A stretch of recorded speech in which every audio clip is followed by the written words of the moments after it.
नमस्कार। आज के वीडियो में हम गत वीडियो के ही कार्यक्रम को आगे बढ़ाने जा रहे हैं। गत वीडियो में आपने देखा प्रथम भाव से लेकर के चतुर्थ भाव तक किस तरह से भावों की शुभता रहती है, भाव सबल होते हैं तथा उसका क्या प्रभाव जातक के जीवन पर पड़ता है। आज इस वीडियो में आप पंचम भाव से लेकर के अष्टम भाव तक चार भावों की शुभता सबलता के सिद्धांत को समझेंगे और उसका क्या प्रभाव पड़ता है ये आप जानेंगे।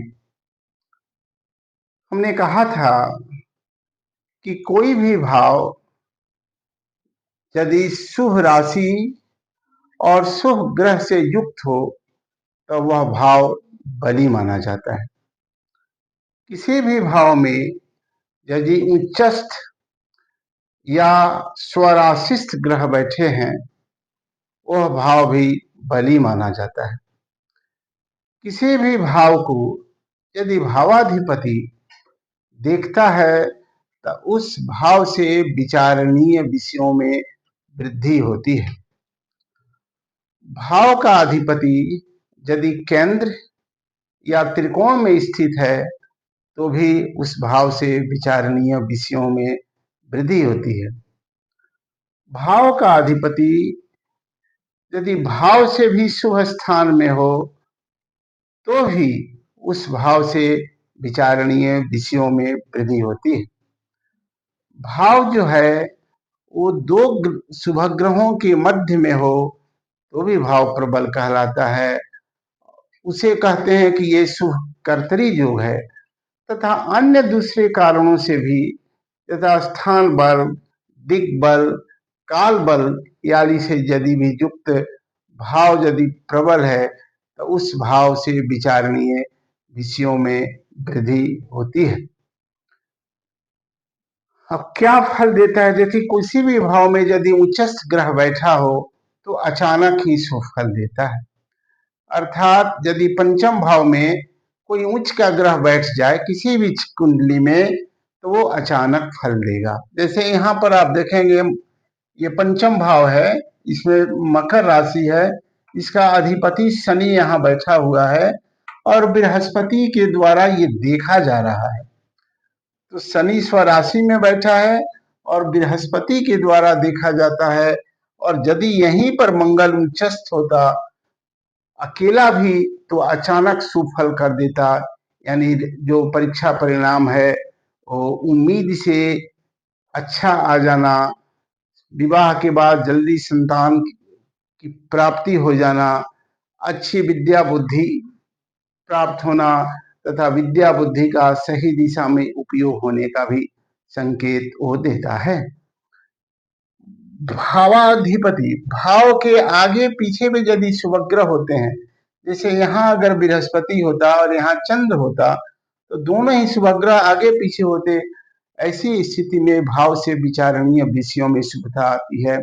यानी पंचम भाव जब प्रबल है तो जातक विद्वान, बुद्धिमान, संतान से युक्त संतान, प्रगतिशील संतान, सुख पहुंचाने वाला संतान का योग बनता है। पंचम स्थान प्रेम संबंध का भी स्थान है। अच्छे भाव इसका क्या कहते हैं कल्पना शक्ति का भी भाव है। यदि पंचम भाव प्रबल है ये दोनों चीज की भी प्रबलता जीवन में रहती है। पंचम भावाधिपति पर बृहस्पति की भी दृष्टि है, नवम दृष्टि 1 2 3 4 5 6 7 8 9।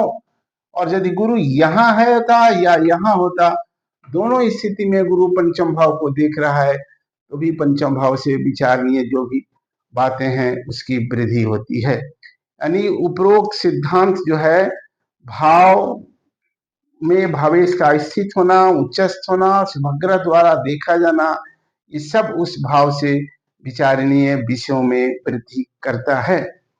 अब दूसरी आप कुंडली देखेंगे, छठे भाव को, यहाँ छठा भाव है मीन राशि है, इसका अधिपति गुरु छठे भाव में ही स्थित है। तो छठे भाव में गुरु स्थित है, तो इस भाव से विचारणीय विषयों में वृद्धि होने का मतलब ये नहीं हुआ कि शत्रु की वृद्धि हो जाना या रोग का वृद्धि हो जाना। भाव प्रबल जब होता है तो जो अपने हित में है उसकी वृद्धि होती है।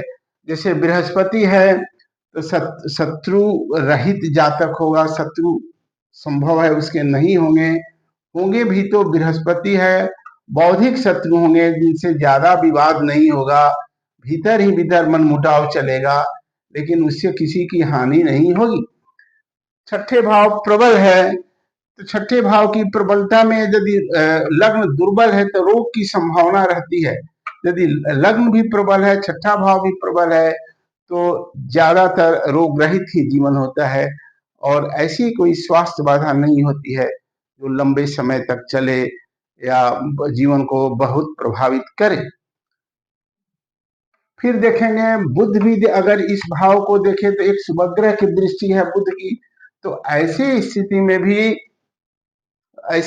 में भी जातक के जीवन में रोग का अधिक प्रभाव नहीं होगा, स्वस्थ जीवन रहेगा और उसके जो मनमुटाव होंगे, जो शत्रु होंगे भी, वो भी अच्छे ही होंगे, न कि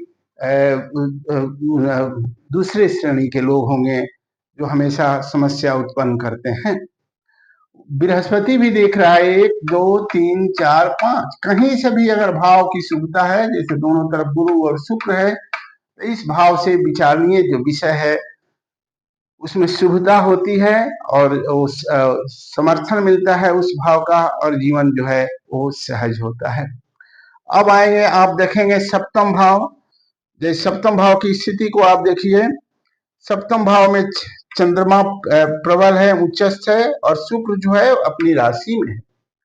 यहाँ सप्तम भाव प्रबल होने के वजह से ऐसे जातक या जातिका के विवाह संबंध के लिए गार्जियन को बहुत अधिक प्रयास नहीं करना पड़ता, थोड़े से प्रयास में उनका विवाह सुनिश्चित हो जाता है। सप्तम भाव यदि प्रबल है तो दाम्पत्य जीवन भी सुखी रहता है और परस्पर पति पत्नी का प्रेम भी बना रहता है, विवाह में स्थिरता भी रहती है। और एक और बात है, जो भाव प्रबल होता है उस भाव के संपर्क में आने पर जातक का जो जीवन है वो प्रगति की ओर बढ़ने लगता है। यथा किसी का यदि सप्तम भाव प्रबल हो तो विवाह के बाद उसकी उन्नति होगी, यदि किसी का पंचम भाव प्रबल है तो संतान प्राप्ति के बाद उसकी उन्नति होगी।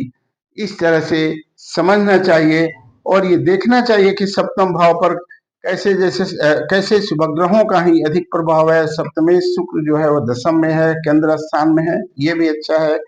यहाँ भी होता तो भी शुभ फल की प्राप्ति होती। बृहस्पति की दृष्टि है, वो भी भाव को से विचारणीय विषयों को बढ़ाता है।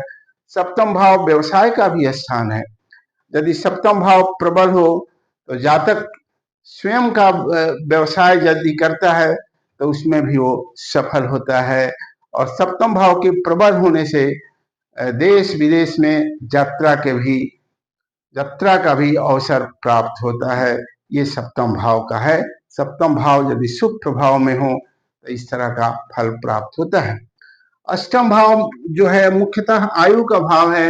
यदि अष्टम भाव प्रबल हो, जैसे यहाँ आप देखेंगे चंद्रमा और गुरु है, चंद्रमा कर्क राशि है, वहां कर्क राशि का स्वामी है, वो प्रबल है। बृहस्पति उच्चस्थ है, तो ऐसी स्थिति में जातक की लंबी आयु होगी, जातक सम्मानित रहेगा, बहुत बाधा उसके जीवन में नहीं आएगी। यदि चंद्र गुरु यहाँ नहीं हो, बृहस्पति देखता भी हो, तो भी ऐसे ही फल प्राप्त होगा। एक तरफ शुक्र है, एक तरफ बुध है। ऐसे भी अगर अष्टम भाव यदि शुभ प्रभाव में हो तो अष्टम भाव से विचारणीय भावों में शुभता होगी। और इस तरह से सभी भावों को देखते हैं। आगे के वीडियो में हम नवम से लेकर के द्वादश भाव के विचारणीय विषयों के बारे में बताएंगे।